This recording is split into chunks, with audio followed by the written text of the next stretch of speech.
మీద ఉన్న పెద్దలకు, నాకు విద్యను నేర్పిన గురువులందరికీ, మీడియా మిత్రులకు అందరికీ నా నమస్కారం అండి. విద్యార్థులకు నా ఆశీస్సులు. ఇక్కడ నేను ఇంటర్మీడియట్ చదువుకున్నాను ఈ క్యాంపస్లో. అప్పుడు ఇంచుమించు మీదే వయసు కనుక ఎలా ఉంటుందంటే ఆలోచన విధానం జనరల్గా ఆర్సిఎం మిషనరీ నుండి ఏవైతే స్కూల్స్ కాలేజెస్ రన్ చేస్తున్నారో ఆ కాలేజెస్లో స్కూల్స్లో చాలా డిసిప్లిన్ ఉంటుంది, చాలా స్ట్రిక్ట్గా ఉంటారు. చదువు పట్ల మీరు కాన్సన్ట్రేట్ చేయాలని చెప్పి ఎక్కువగా మనకి రిమైండ్ చేస్తూ ఉంటారు. ఆ ఏజ్లో అది మనకు నచ్చదు.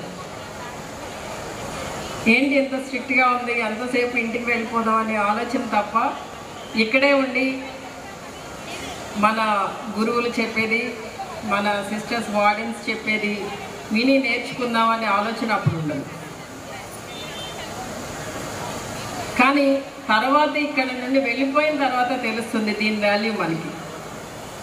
కనుక ఇక్కడ ఉన్న స్టూడెంట్స్ అందరికీ నేను చెప్పేది ఏంటంటే కష్టంతో కాదు ఇష్టంతో చదువుకోండి. అప్పుడప్పుడు అనిపిస్తుంటుంది మీకు హోమ్ సిక్తో ఇక్కడ మన సిస్టర్స్ పెట్టే రూల్స్తో మీకు అందరికీ కూడా కొంచెం ఇబ్బంది అనిపించినా కూడా మేము అనుభవంతో చెప్తున్నా కనుక ఇక్కడ నుండి వెళ్ళిన స్టూడెంట్గా నేను చెప్తున్నాను కనుక మీరు అర్థం చేసుకుని చక్కగా మీకున్న సమయాన్ని సద్వినియోగపరచుకుని మంచిగా చదువుకోండి. ఎందుకంటే ఈ రోజున చదువు అనేది చాలా అవసరం.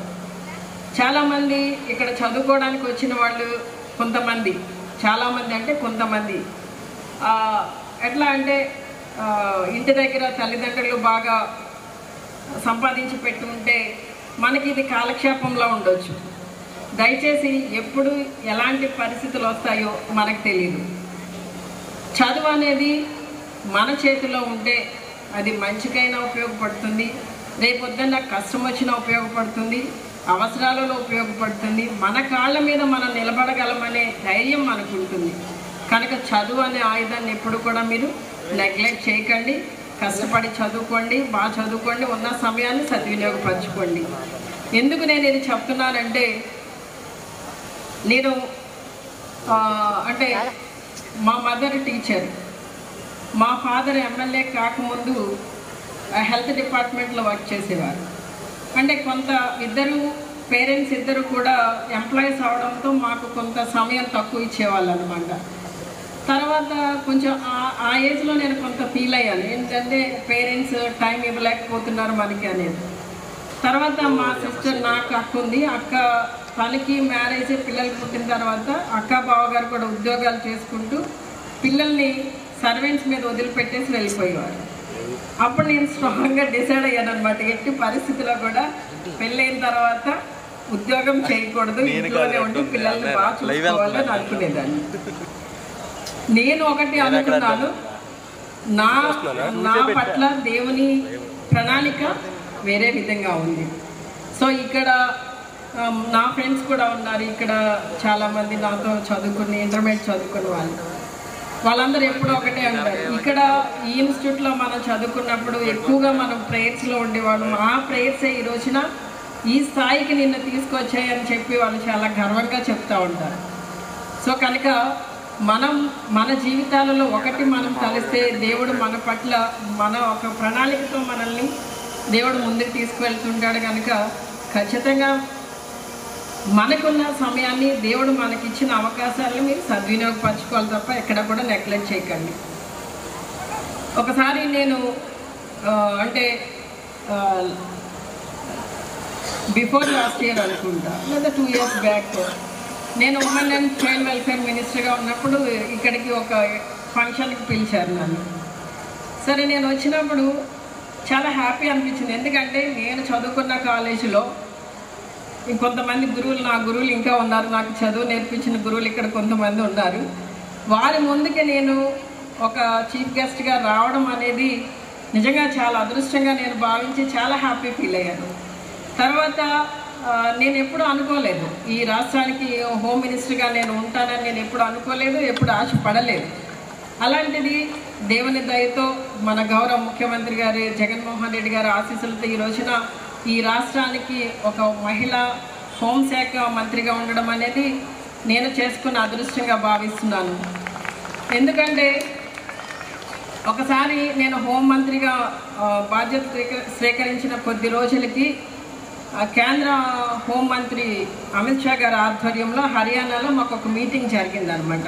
2 days అక్కడ వెళ్ళినప్పుడు మాతో పాటు కొంతమంది లేడీస్ కూడా అక్కడక్కడ కనిపించారు. అంటే నాకు తెలియదు ఆ లేడీస్ ఎవరు మాట్లాడుకునే సమయం కూడా లేదు. సరే వాళ్ళలో కూడా కొంతమంది హోమ్ మినిస్టర్స్ ఉండొచ్చు, వేరే వేరే స్టేట్స్ నుండి వచ్చిన వాళ్ళు అనుకుని నేను మా ప్రోగ్రామ్ అంతా నడుస్తుంది. అయితే లాస్ట్ డే ఒక గ్రూప్ ఫోటోకి అందరం కూర్చున్నాం అన్నమాట. కూర్చుంటే ఉన్నారు ఆయన చుట్టూ అంతా హోమ్ మినిస్టర్స్ కూర్చుని ఉన్నాం. కూర్చుని అంటే అక్కడ వెనకాల ప్రిన్సిపల్ సెక్రటరీస్, డీజీపీలు అంతా నిలబడి ఉన్నారు. వాళ్ళలో కొంతమంది లేడీస్ ఉన్నారు. కానీ కూర్చున్న హోమ్ మినిస్టర్స్ అందరిలో నేను ఒక్కదాన్నే లేడీ అవడం అనేది నేను చాలా హ్యాపీ ఫీల్ అయ్యాను అనమాట. అంటే మన గౌరవ ముఖ్యమంత్రి వర్యులు జగన్మోహన్ రెడ్డి గారు మహిళలకి ఎంత ఇంపార్టెన్స్ ఇచ్చారనేది నాకు ఆ రోజున బాగా అర్థమైంది.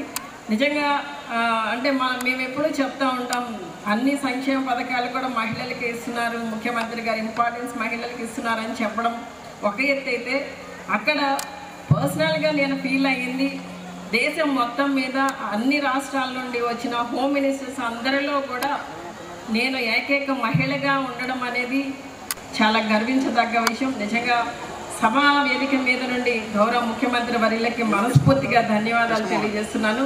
మరి నా జీవితంలో ఇంత చక్కటి అవకాశం దేవుడు నాకు ఇచ్చినందుకు దేవునికి వందనాలు చెల్లిస్తూ, ఈ రోజున ఇంత చక్కటి కార్యక్రమంలో మరి నన్ను పిలిచి, మరి నేను ఈ కాలేజ్లో చదువుకున్నప్పుడు నా గత స్మృతులన్నీ కూడా ఒక్కసారి జ్ఞాపకం చేసుకుని మా ఫ్రెండ్స్తో ఇక్కడ కలిసే అవకాశం కల్పించిన మరి అధ్యాపక బృందానికి మనస్ఫూర్తిగా ధన్యవాదాలు, మేనేజ్మెంట్కి ధన్యవాదాలు తెలియజేస్తూ సెలవు తీసుకుంటున్నాను.